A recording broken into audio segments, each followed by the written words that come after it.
Já, á morgun verður Mannréttindaskrifstofa Íslands með ráðstefnu hatursorðræðu og borgaralega óhlýðni og kannski eitthvað meira. Og til að ræða það og kannski sérstaklega borgaralega óhlýðni sem vakti áhuga okkar eru hingað komin Margrét Steinarsdóttir sem framkvæmdastjóri Mannréttindaskrifstofu Íslands, Anna Lúðvíksdóttir sem framkvæmdastjóri Íslandsdeildar Amnesty International og Ólafur Páll Jónsson sem prófessor í heimspeki við menntavísindasvið Háskóla Íslands. Anna og Ólafur verða með erindið þarna en þetta nú þín ráðstefna, Margrét. Hvað okkur þið að standa fyrir? Við höfum síðust ár, þá höfum við staðið fyrir árlegu mannréttindaþingi og umfjöllunarefni nú í ár, til dæmis í fyrra fjöllum við börn á flótta og núna í ár þá erum við með hatursorðræðu, réttin til að mótmæla og borgaralega óhlýðni sem auðvitað mjög áhugaverð umfjöllunarefni. Já, ekki síst bara út af fréttum þessara viku, þar sem voru mótmælendur kannski sem börðust fyrir því að fatlaður drengur fékk að vera hér áfram eða allavega höldu við. Já, til dæmis það. Skila árangri. Og bara nýliðin mótmæli til dæmis vegna Gaza og fleira að það okkur fannst þetta mjög við eigandi að hafa hérna málþing þetta efni. Já, út af þessum fjölbreytilegu mótmælum sem hafa verið út af Palestínu og Gaza. En hvað Mannréttindaskrifstofa, þetta ekki Mannréttindastofnun sem fer mikið í taugarnar á mörgum stjórnmálamönnum í dag? Nei, þannig að Mannréttindaskrifstofan hún var stofnuð 1994. Upphaflega voru 9 félagasamtök sem stóðu að stofnuninni og ástæðan fyrir því var í rauninni að Sameinuðu þjóðirnar gera kröfu innlenda mannréttindastofnun, sjálfstæða stofnun og Ísland hafði ekki sett slíka stofnun upp.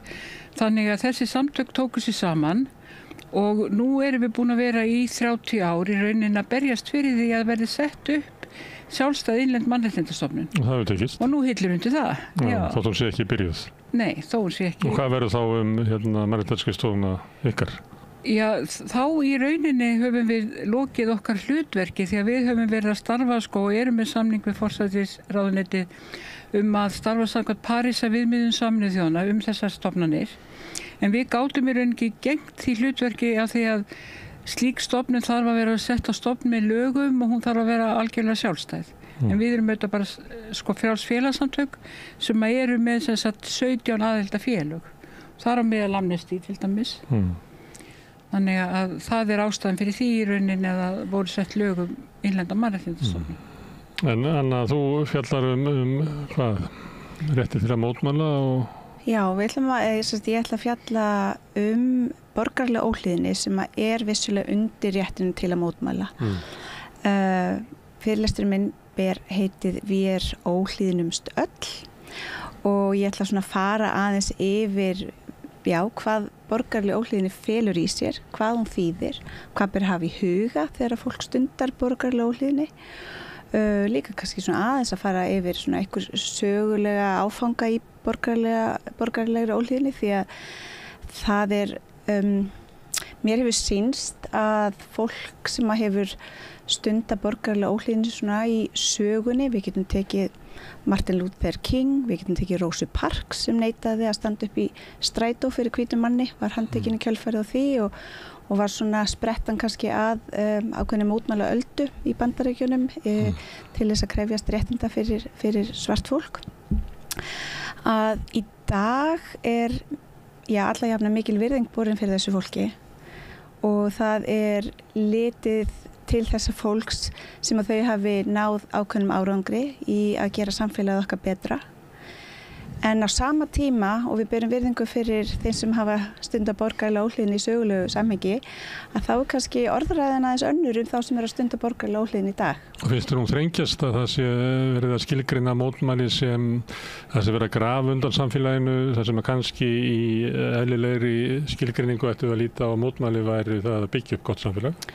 Já, sko, ég vil gera alveg skýran greinamun á bara svona hefðbundum mótmæli þar sem að engin lög eru brotin og það bara er í rauninni svona friðsamlegar beinar aðgerðir. Það geta verið bréfaskriftir til yfirvalda, það geta verið samkomið þar sem bara fólk kemur saman og með friðsamlegum hætti er að kalla eftir einhverjum breytingum.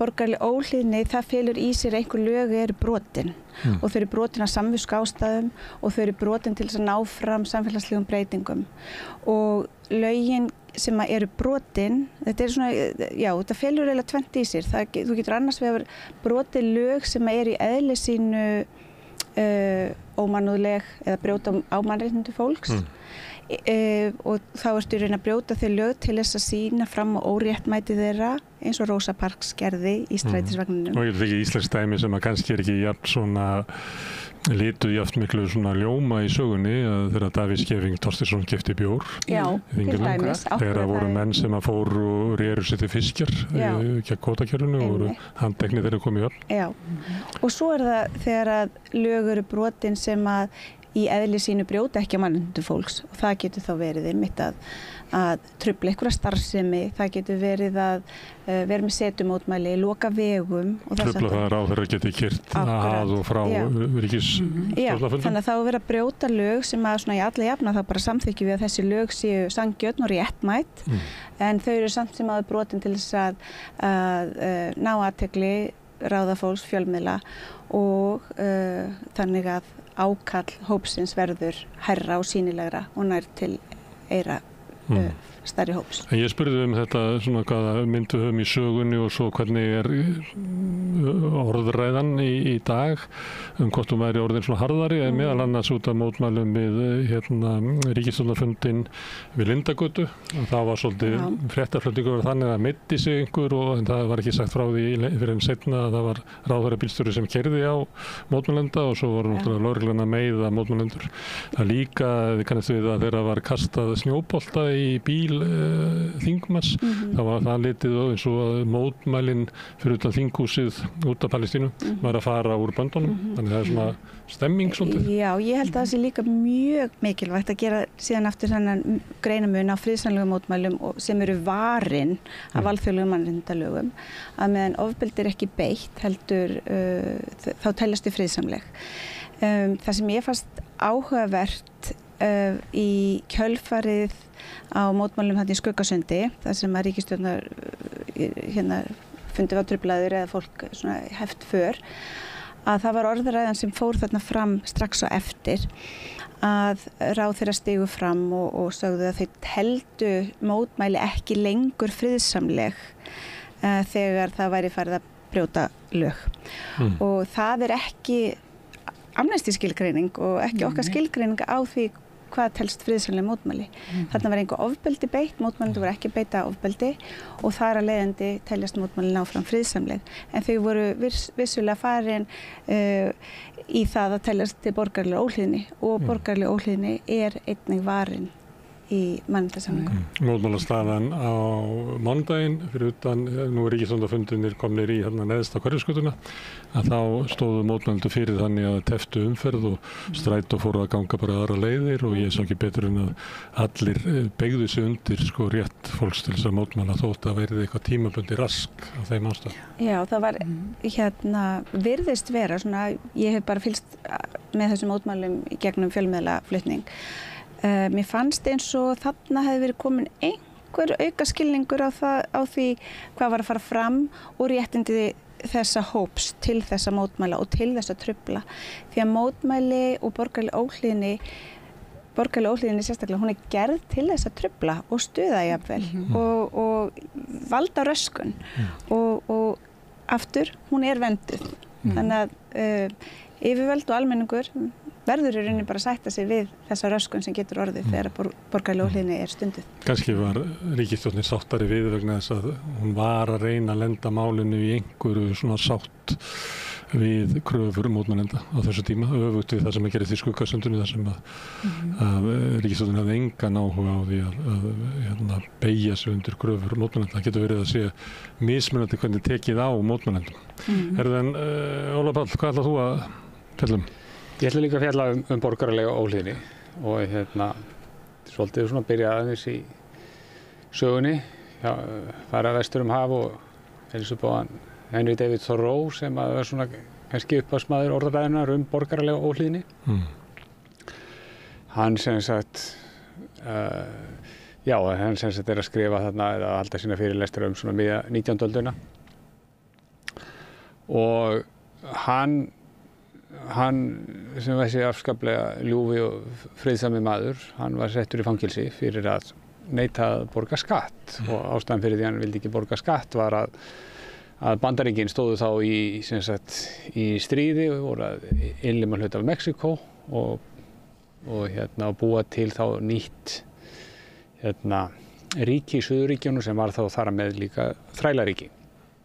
Þannig að hann var bæði á móti stríðsrekstri og hann var á móti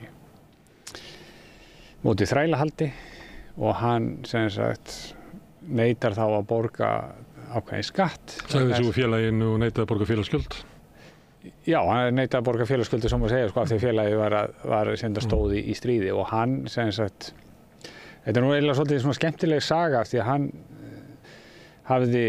hann svona frægur fyrir kannski tvennt í dag. Hann annars vegar frægur fyrir að skrifa stóra bók sem heitir Walden eða Lífið í skóginum og svo hins vegar fyrir að hafa skrifað þessa grein eða haldið þetta erind og skrifa grein sem að núna yfirleitt bara kölluð borgaralega óhlýðni. Og hann flytur út í skóg á sínu tíma, þar í 2 ár, 2 mánuði og 2 daga. Og hann segir að hann vildi gera það til að lifa af ráðnum hug, ekki bara einhvern veginn að berast með straumnum. Og það einmitt á þessum tímabili þar sem hann í skóginu sem hann er stungið í fangelsið fyrir að borga ekki skattinn. En síðan þegar hann kemur aftur úr skóginu og inn í samfélagi, þá vill hann líka lifa af ráðnum hug sem borgari. Og þess vegna fer hann heldur hann fyrirlestra þetta og sem sagt, og svona, hvað að segja, formúlerar þessa hugmynd með svona mjög skýrum hætti að sem sagt frjálsborgari þá getur maður þurft að ganga gegn hinu borgaralega yfirvaldi. En maður geti hins vegar aldrei gert það öðruvísi en í samræmi við þau lýðræðislegu gildi sem liggja hinu lýðræðislega samfélagi til grundvallar. Þannig að þess vegna getur borgaralega óhlýðni aldrei verið ofbeldisfull. Það er algjört grundvallaratriði. Og þetta eru þá líka þegar maður, eins og hann skilur þetta og ég held að sé rétt að skilja það, sem sagt, þetta er ekki bara hvaða mótmæli sem þetta eru borgaralega óhlýðni, það er að segja sem borgarar, það er að segja sem einstaklingar sem bera ábyrgð á stjórn ríkisins. Þá mótmælum við því hvernig ríkið gengur fram. Og hann segir eitthvað sem svo að ef við gerum það ekki, ef við bara, þá erum við rauninni að samþykkja það sem að ríkisvaldi gerir. Ef við búum í einhvers konar lýðræðisríki, ekki undir konungi eða keisara eða einræðisherra, þá berum við ábyrgð á stjórn ríkisins. Og ef við erum ekki sátt, þá verðum við að láta það í ljósi opinberlega á friðsaman hátt, algjörlega, og það getur þá falið í sér að brjóta lögin. En þetta er ekki skilyrðislaus undirgefni að vera borgari í einhverju ríki og beygja sig undir allt sem það gerir. Þetta tekur maður ákvörðun á því bara frá degi til dags og sem maður sætti sig við þá stefnu sem ríkið er að fara og telur að maður sjálfur geti metið það hvort að það sé í takt við það sem að var stemt eða eitthvað nætt að orða. Já, hann náttúrulega svo sem segir líka, við getum ekkert endilega upprætt allt ranglæti sem við verðum vitni að. Og við erum bara fólk að fást við alls konar hluti í sínu lífi. En við verðum að þá láta í ljósi afstöðu okkar þegar að svona þegar grundvallarmál er að ræða. Og ég myndi segja til dæmis að þegar svona mannréttindabrót er að ræða, þá er það augljóslega svona grundvallarmál fyrir lýðræðislegt samfélag. Lýðræðislegt samfélag er reist á grundvelli réttaríkisins. En þau krafum borgarlega skyldur miklar að þú eiginlega frammi fyrir óréttlæti að þá máttu og liggur við berðir að bregðast við. Já, hann sagði náttúrulega sko eitthvað sem svo að eini staðurinn þar sem að heiðarleg manneskja gat haldið sjálfsvirðingu sinni óskertri í Massachusetts á þessum tíma, hann bjó í litlu þorpi í Massachusetts, það var í fangelsinu sko. Það er að segja annars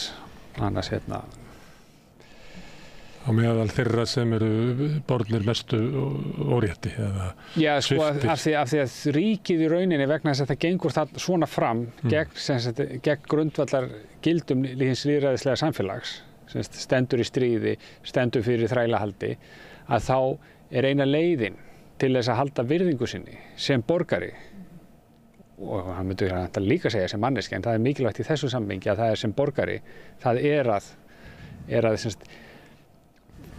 styðja ekki við þetta, fara með beinum hætti gegn þessum athöfnum ríkisins, og sem þýðir þá að maður brýtur lög og maður er þá bara settur í fangelsinu og þá bara tekur maður því. Maður er ekkert að pukrast með það, maður er ekkert að reyna að flýja af hólmi. Og ekki væl yfir því? Ekkert væl, maður bara sáttu við að geta haldið virðingu sinni sem borgari. En það er stundum menn og fólk sótt í söguna og þá er oft spurt sko hver væri afstæð hans í dag? Stöndum við frammi fyrir einhverjum slíkum átökum í dag, eða er ríkið okkar á svo afvegaleitt að það megi nota þau rök sem hann var með, þar sem hann var að tala um ríki sem var í stríði og viðurkenndi þrælahald, eign eins manns á öðrum. Já, ég meina... Er þetta of drastískt dæmi til að segja þetta flytja hann yfir í nútímann? Nei, ég held ekki. Við náttúrulega höfum reynt að formúlera svona grundvallar gildi í lýðræðislegra samfélag til dæmis, og við erum með mannréttindasáttmálann, við erum með barnasáttmálann, og bara þetta nýlega dæmi sem við töluðum áðan, að það er augljóst að það fer í gegn barnasáttmálanum, þannig að það við erum að fara gegn grundvallar gildum hins lýðræðislega samfélags. Það gera stjórnvöld bara mjög reglulega, segja eitthvað sem svo það má vel vera að við erum að stefna þangað og svona, en við bara eigum ekki efnaði alveg strax og þess vegna bara gildir þetta ekki. Því að það er buddans reður, Ólafur minn. Já, en það er nóg í buddin ef við erum bara aðeins nægju samari, sko. Herðu Margrét, það er ekki ástæðan að þið veljið þetta sem umfjöllunarefni? Nei, alls ekki. Hvað er það í nútímanum sem að kallar á? Er það vegna þess að hefur grunum að það sé svona minni borgarleg virkni almennings? Það er náttúrulega margsins verið talað um það að við setjum lýðræðið okkar í hættu með bara minni virkni almennings í verkalýðshreyfingu, í almennum félagasamtökum, í stjórnmálastarfi og öðru slíku, þannig að það er ekki hægt að halda opnu, sterku, lýðræðislegu samfélagi nema með þátttöku almennings og meðal annars með því að grípa til mótmæla annað slíkt. Er hugsunin sú að almenningur mætti vera virkari? Já, jú, tvímælalaust er hugsunin sú og líka bara það að hvað er mikið að gerast núna í heiminum og hvað margt hefur komið upp á og það er alltaf þannig að þegar ástandið er erfitt, og nú er ég að tala um loftslagsbreytingar, ég er að tala um ófrið og svo framvegis og bara mikið bakslag svona til, hvað getur sagt, til hægri bara í heiminum öllum, að þá reynir svo mikið á mannréttindum og virðingu mannréttinda og virðingu fyrir mannréttindum og mér svona nú tala ég bara út frá sjálfum mér að mín tilfinning er eins og við höfum sofið svolítið á verðinum, við höfum verið svo makindaleg og þetta er allt komið og það vita nú allir hvað mannréttindi eru og svo framvegis, en það er bara alls ekki þannig og akkurat varðandi lýðræðið að mér, nú er ég nú ekki kannski með það mikla innsýn inn í grunnskólakerfi og svo framvegis en bara að kenna ungu fólki hvað lýðræði er, að það viti hvað felst í því og ég er svolítið hrædd af fólk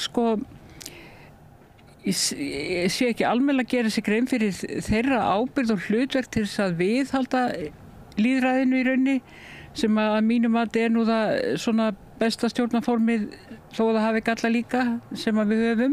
En ekki oftast bara haldið að fólki og börnum líka að lýðræði að kjósa?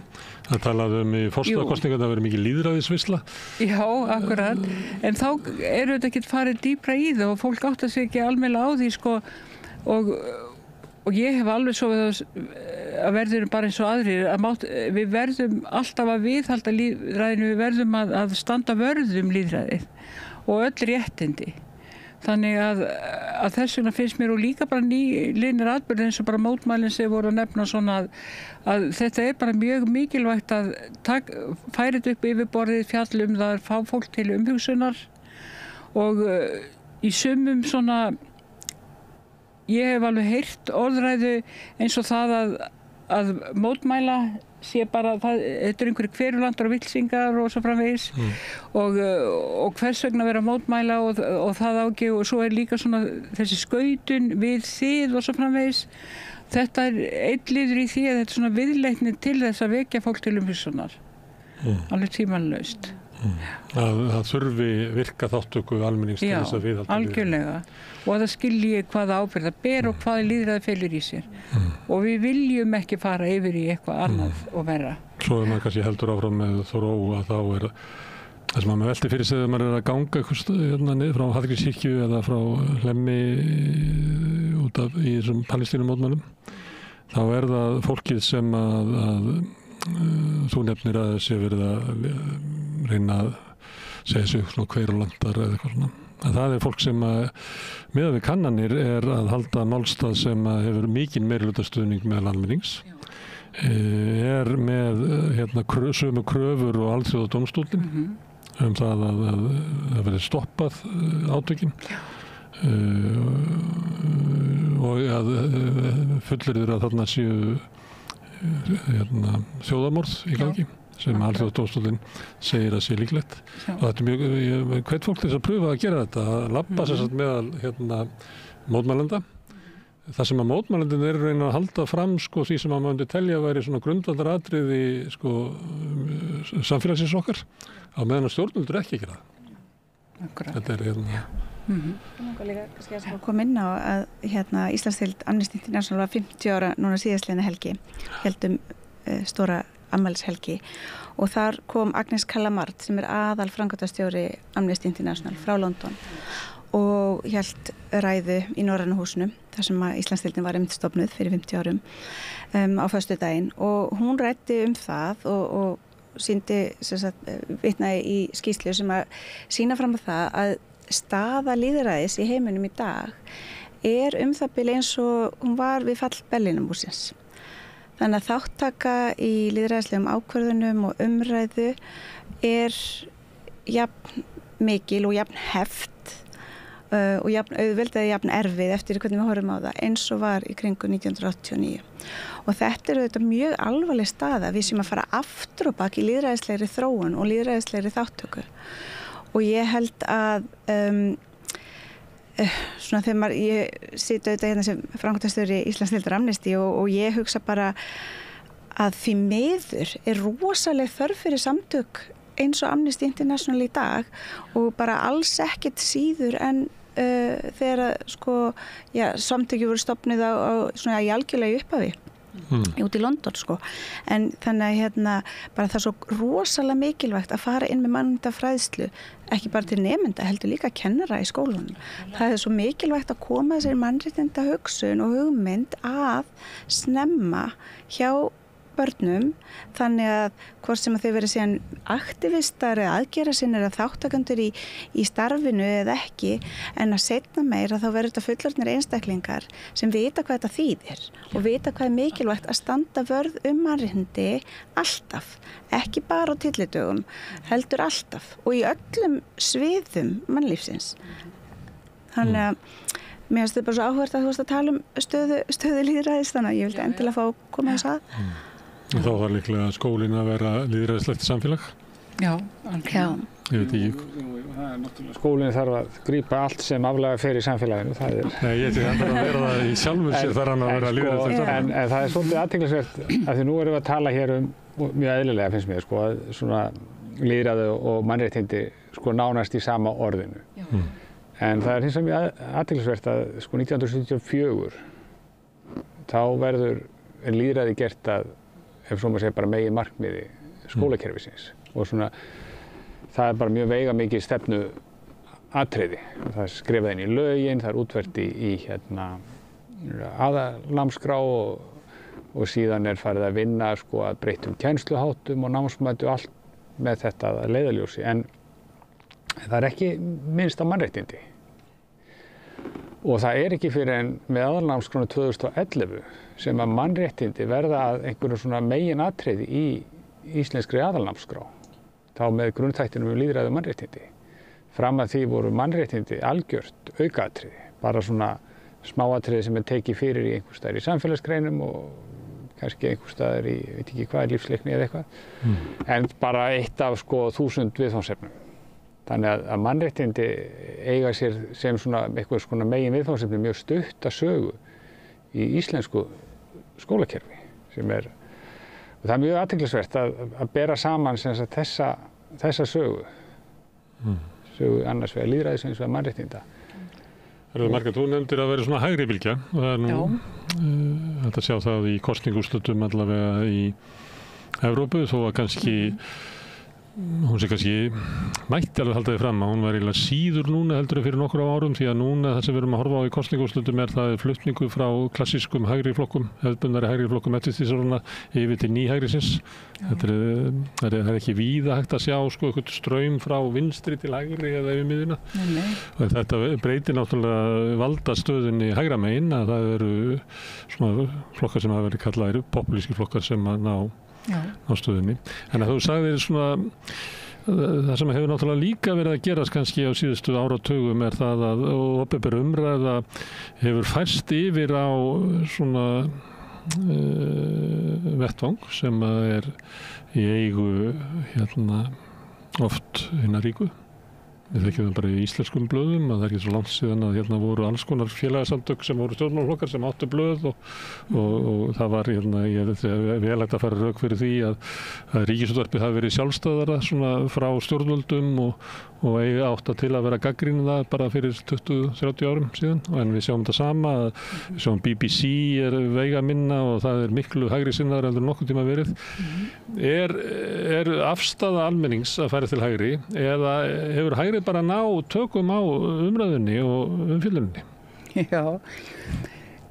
Já, þetta er góð spurning. Ég held að sé nú svolítið til í því eins og segir bara að með fjölmiðlana að nú erum við með auðvitað svo marga og margvíslega fjölmiðla og þeir boða sitt hvað og svo framvegis og byggja oft á eins og nú vinsælt að segja núna fake news og svo, og það er svona svo erfitt oft fyrir fólk að átta sig á í rauninni hvað er rétt og hvað ekki og það sem að mér finnst vera mjög mikilvægt það er að kenna fólki bara eins og í skólum að kenna fjölmiðla læsi að fólk átti sig á og bara hugsa og þá komum við bara alltaf aftur að þessari gagnrýnu hugsun að fólk hugsi gagnrýnið að það sama hvað það horfir á að það taki því með gagnrýnum huga og gangi svo sjálft í rauninni í það að reyna að finna út hvað er rétt og hvað ekki og það er örugglega rosalega erfitt, ég meina það dynur yfir fólk alla daga, það er rosa mikið að vera í samfélaginu og svo framvegis, en það bætir aldrei þegar að stórir og sterkir fjölmiðlar eru í höndum ákveðina hagsmunahópa sem að sjálfsögðu viðhafa þá ákveðin áróður og ef að ekki öðrum sjónarmiðum að ekki öðrum sjónarmiðum að og svona mistúlka sjónarmið og ala á ótta líka, það nú bara því ég nefndi áðan ástandi í heiminum, að nú er þetta aukinn fólksflótti víðum heim undan alls konar átökum og loftslagsbreytingum og svo framvegis og og mér hefur fundist svolítið mikið verið af því svona á Vesturlöndum að ala á ótta fólks við flóttafólk til dæmis og þá það notað svona sem einhvers konar tæki til þá að ná fram breytingu sem einhverju öll telja æskileg og þess vegna svo mikilvægt þetta. Ég var annað að tala að bara allir vissi hvað lýðræði væri og kenna fólki lýðræði og ekki síður að fólk geti nota fjölmiðla, að það sé virkilega læst á fjölmiðla. Það mjög mikilvægur þáttur líka alveg tímalalaust. Svolítið bara mjög ókvæðanleg þróun auðvitað með gervigreindinni. Já. Og það svona deepfake, ég veit nú ekki alveg hvað þetta kallað á íslensku. Það sem að þú hreinlega horfir á myndefni og það virðist einhver vera að segja þetta en það allt sama gert með gervigreind og einhverjum tölvuforritum. Þannig að það farið að vera mjög erfitt að treysta því sem að við sjáum á skjánum. Akkurat. Og ég held en það ekki bara kostur í lýðræðslegu samfélagi að við séum svolítið skeptísk á það sem verður að halda fram og jú, við kunnum að deila ólíka skoðanir og afstöðu. Það ekki svo við munum bara öll samilega að finna einhverja eina línu og vera sáttuð hana. Nei, en þegar það hægt að búa til ósannindi og búa til í rauninni bara leikrit það að einhver sé að halda einhverju fram og það ekki viðkomandi sem að halda þessu fram þá þetta ekki farið að vera eitthvað að vera í gagnrýnni umræðu, þetta heldur það að vera að búa til ósannindi og leikrit þannig að og halda fram bara hreinlega röngum upplýsingum með röngum staðrindum eins og svo sem var gert kannski, við getum ekki dæmi bara sósíalistum á síðustu öld. Það var sagt að þeir væru ekki að berjast fyrir hagsmunum verkafólks og tekjulágra. Heldur væru þeir handbendi erlends afls sem væri að grafa undan íslensku samfélagi. Já, auðvitað hefur kannski verið lengi vel. Þetta lifi ennþá. Já, það hefur auðvitað alltaf verið hægt að segja eitthvað annars að segja eitthvað ósamvindu þess að en þetta orðið verra núna, meira sannfærandi af því að tæknin orðin þetta góð.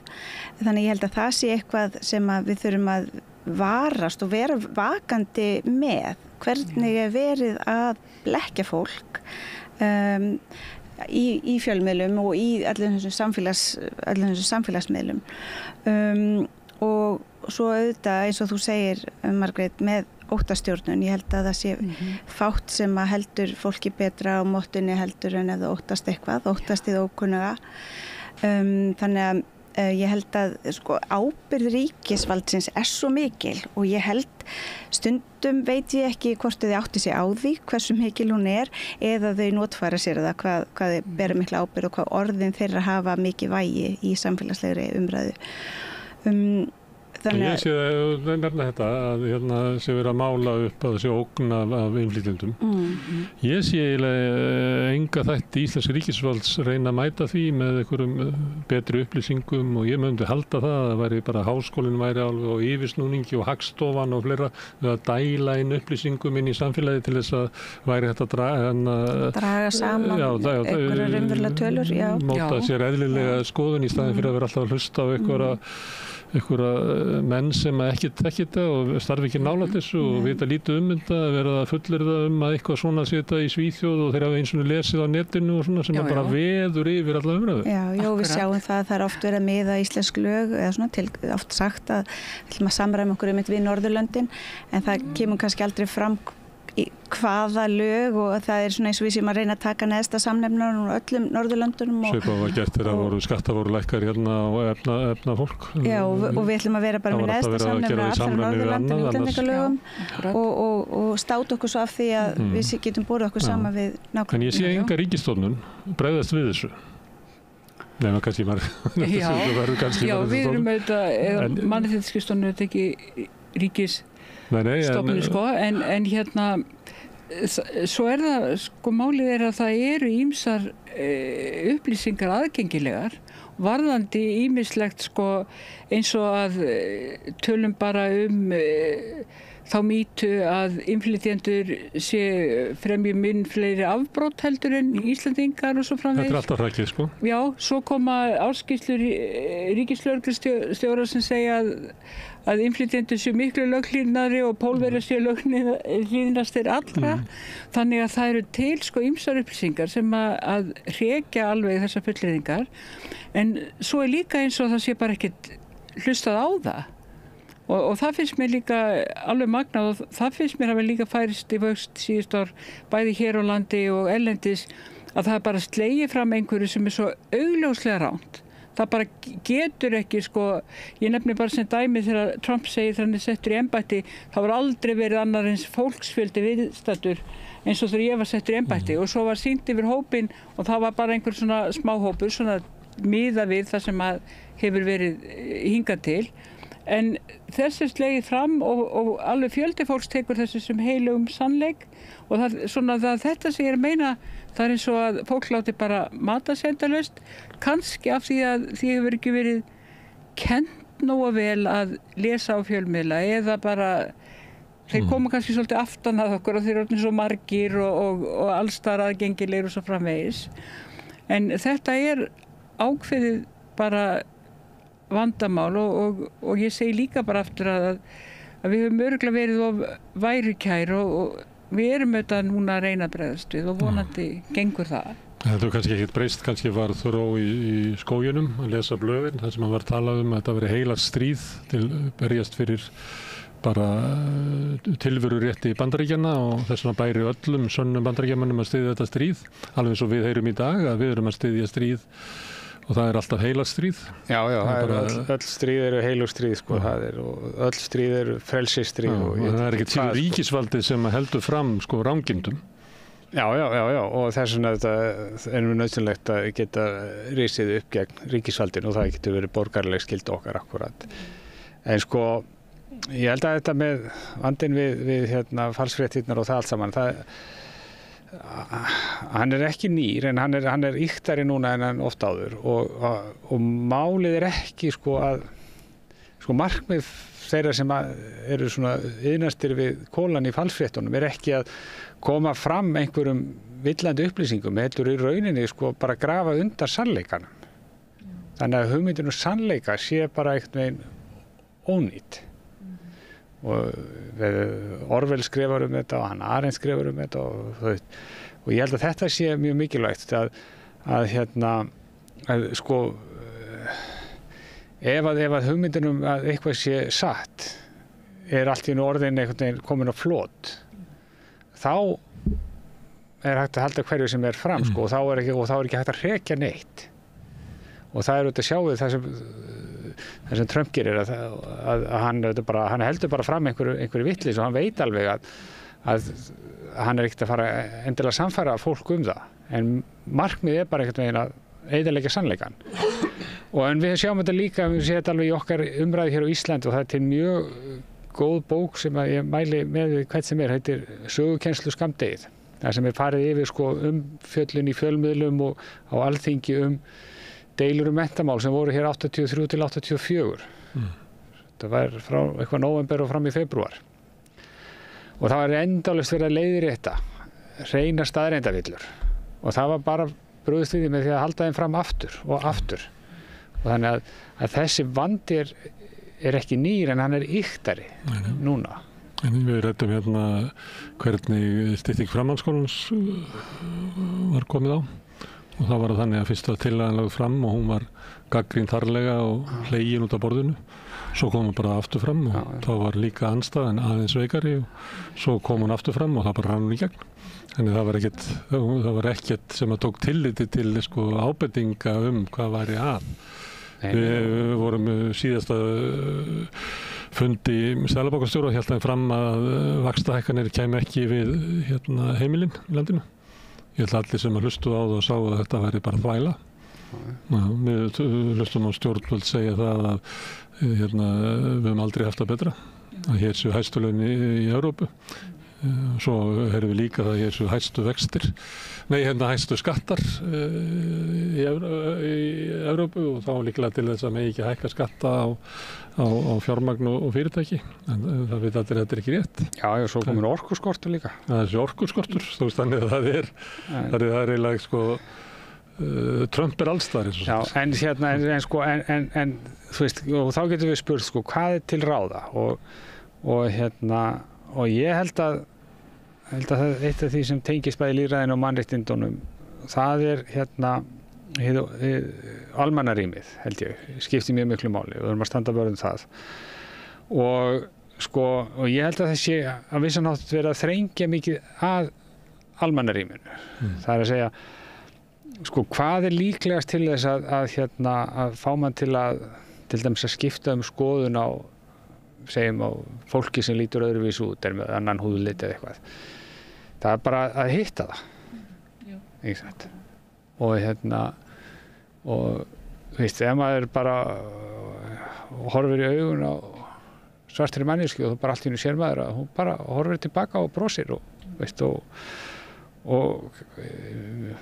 ég man nú, það var nú svolítið skemmtileg saga af því þegar Einar Olgeirsson kom einhvern tímann í heimsókn á Strandir, afi minn var eini kommunistinn þarna en hann langaði til að fara út í eyjar og skoða æðarvarp. Hann hafði aldrei séð slíkt og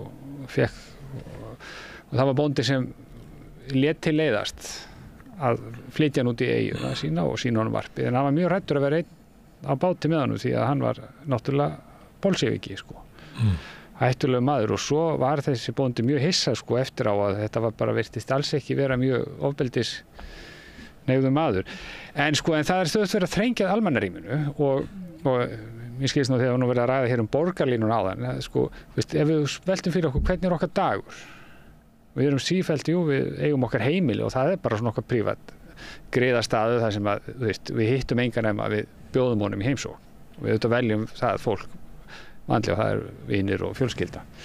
Svo förum við upp í bílinn okkar og keyrum til vinnu og vonandi rekust við ekki á neitt á leiðinni því að ef maður er á bíl þá veit maður einmitt ekki rekast á neitt og svo hittum við fólki í vinnunni og það er líka, við náttúrulega kannski veljum okkur vinnustað og einhver leiti vinnufélaga og svo þegar vinnunni lokið þá kannski förum við í ræktin og setjum eitthvað í eyrun og hlaupum okkur sveitt á einhverju bretti og svo erum við komin heim.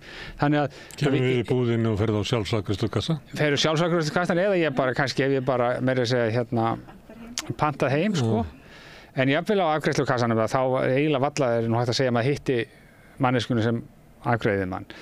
Þannig að við erum ekki að taka þátt í samfélagslífi og þetta er aðeins öðruvísi ef maður fer á hjólinu sínu, ef ég hitt einhvern á leiðinu þá get ég bara stoppað, við erum ekki á það mikilli ferð og eitthvað svona og kunningi minn eitt sem varð fyrir því árið að bíllinn að spilaði, hann rakst á henni búð og hann segi, heyrðu, ég bara aldrei átti mig á því hvað er óhollt að vera á bíl en þá meinti hann félagslega þegar leiðinni heim úr vinnunni þá hafði hann komið í bókabúð og þar hafði hann hitt einhvern og svo hann hitt einhvern annan, þannig að hann hafði hitt fullt af fólki Þannig að við erum svolítið að Þannig að það er í þessu samfélagi sem er að rakna upp? Já, við erum með svona mjög skipulegum hætti í nafni þæginda erum við hætt að hitta fólk. Ég held að félagssamtök, svona bara eins og Amnesty og önnur samtök sem að byggja svolítið á því að það sé þáttaka þessi almenna borgara í ungliðastarfi eða hvaða starfi sem er. Ég held að flest þessi samtök við sammælumst það að það verður sífellt erfiðar að ná til fólks og fá þau til að gefa tímann sinn. Við finnum það hjá Amnesty það við njótum gríðarlega mikils velvilja út í samfélaginu og mikill fjöldi sem að styður við okkur mánaðarlega með fjárframlögum og tiltölulega auðvelt að nálgast fólk til þess að fá það til þess að taka þátt í slíkum stuðningi en að fá fólk til að taka þátt og gefa tíma sinn það er mjög mikil áskorun í rauninni því að einhvern veginn því meiri þægindi sem við höfum í einrúmi er eins og það verði sífellt erfiðar að komast út fyrir þann ramma fólk bara einhvern veginn einangrast meira og vill bara meira vera eitt virðist vera. Kannski þetta benda á að þetta er besta sjálfstyrkinganámskeið sem fólk getur farið í að taka þátt í félagsstörfum með öðrum að sameiginlegum markmiðum, spegla sjálfans í öðrum og deila baráttu huganum. Það er bara mæli með einhverju laglaug Fínt að fólk sé í leigjendasamtökunum Amnesty en það má líka sig í kór. Já, ekki í kór, já. Takk fyrir komuna. Ráðstefnan Mannréttindaþingið er á morgun á Hilton Hotel sem er gamla Hotel Esja fyrir þá sem eru gamlir og byrja kl. 1 á morgun á fimmtudaginn. Og þar verður auku ykkar, þá verður Davíð Þór Björgvinsson, prófessor með fyrrverandi dómari við Mannréttindadómstólinn með erindi sem heitir Hvað er hatursorðræða? En síðan Margrét Pétursdóttir leiðsögumann með erindi sem heitir Þekkt eða óþekkt. Já. Hvað er það? Já, Margrét nú reynda líka fyrrverandi formaður stjórnar Mannréttindaskrifstofunnar og þegar ég baði hann að flytja erindi þá sagði henni bara að mér langaði að fá hana til að koma og tala við okkur af því að hún hefði sýnt óþekkt. Hún hefur reynslu af borgaralegri óhlýðni. Þannig að ég hlakka mikið til að heyri henni. Óhlýðin og óþekkt. Já. Ok, herðu Margrét, Anna og Ólafur Páll, kæra þakkir. Takk fyrir. Ég sitt hins vegar hérna áfram og ætla að fara svolítið afturbaki tímann til 1978. Það eru Ólympíuleikar í London. Með því að ganga í leigjendasamtökin styður þú baráttu leigjenda. Leigjendasamtökin eru fyrir öll þau sem vilja vinna að réttlæti og öryggi á húsnæðismarkaði. Leigjendasamtökin.is